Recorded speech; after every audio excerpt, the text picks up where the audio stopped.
Welcome to Sportsvibe TV. Sportsvibe Sessions are here with Ramzi and John Lucas Woodenman. Welcome to Sportsvibe TV, guys. Nice to be here. Yeah, great to be here. Oh, great for you guys to be here in my studio. And thank you for them for being here. Thank you. Thank you. Well, thank you very much for joining us. And first of all, I'd just like to ask you, how much have you enjoyed working together? It's been fun. I've been working with John for quite a long time, and what I love about him is he always gets me thinking outside the box. Yeah, he's cool.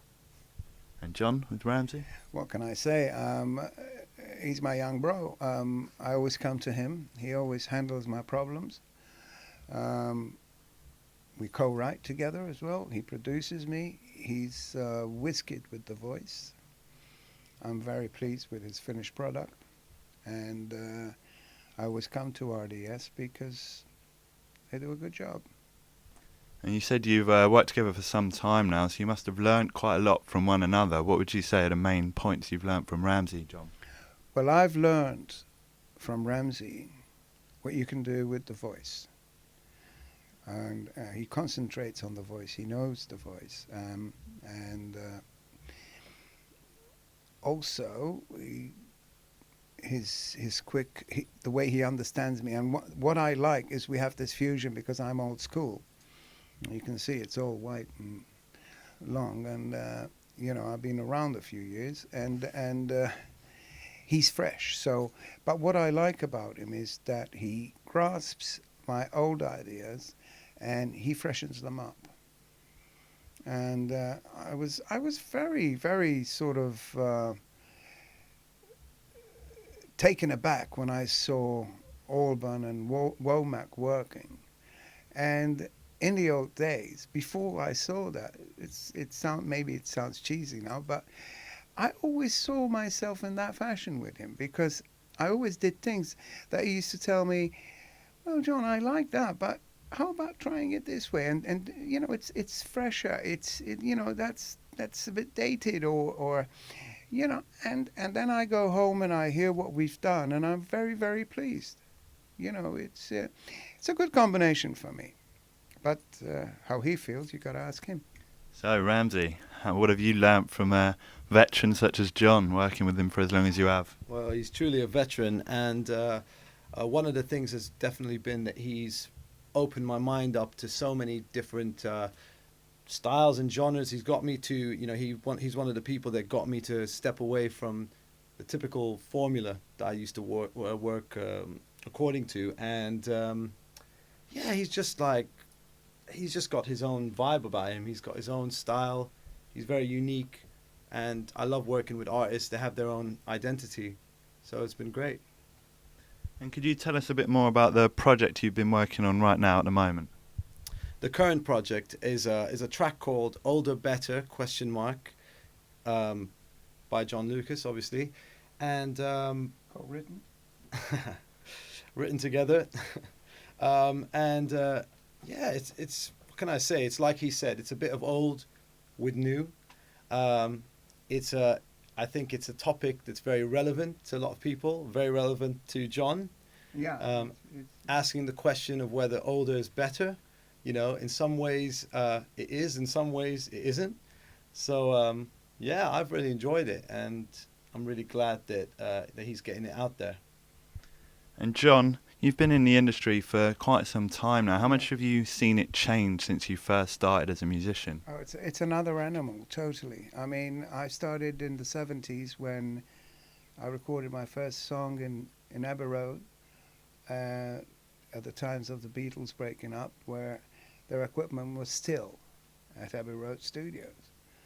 And, these things to a lot of young heads today aren't really important, but if you knew then the vibes of the whole revolution of where we are now, it was all happening then.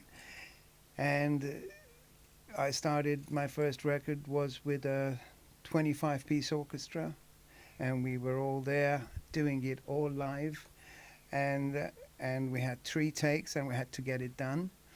Now it's a different animal. Everybody's got a studio at home.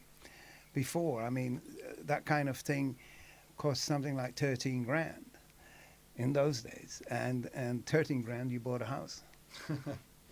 You know, so the industry was closed for a lot of people. Now, everybody today is a pop star.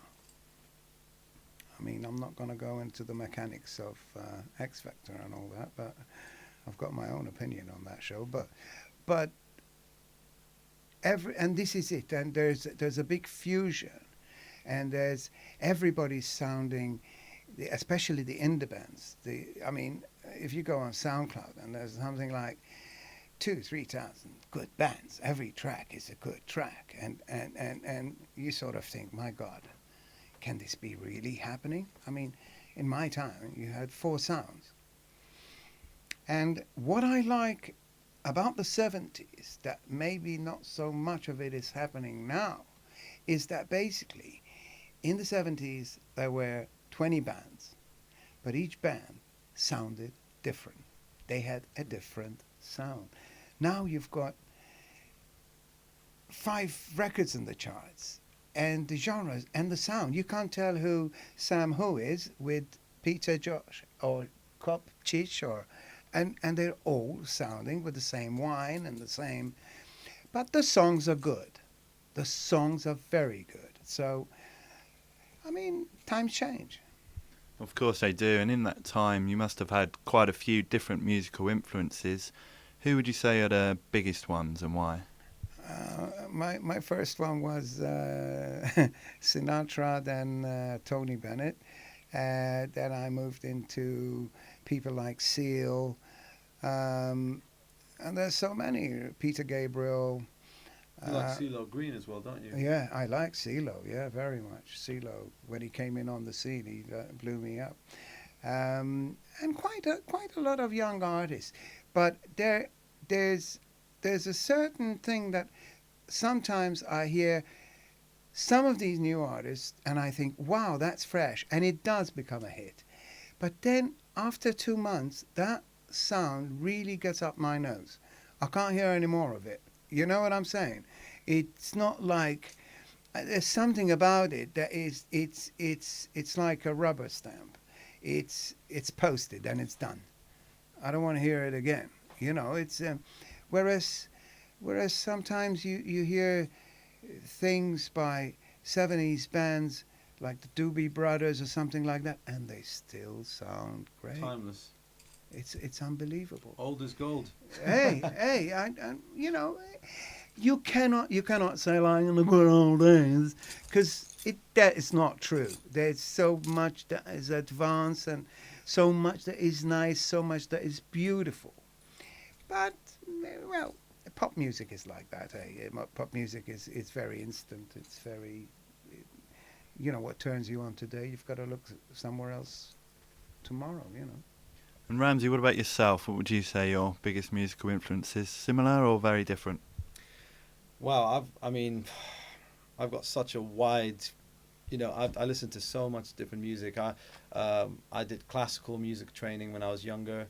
You know, I've been into rock, into urban music, and you know, being a producer and a writer, I get to work with a lot of different types of artists. So I'm always exposed to different things.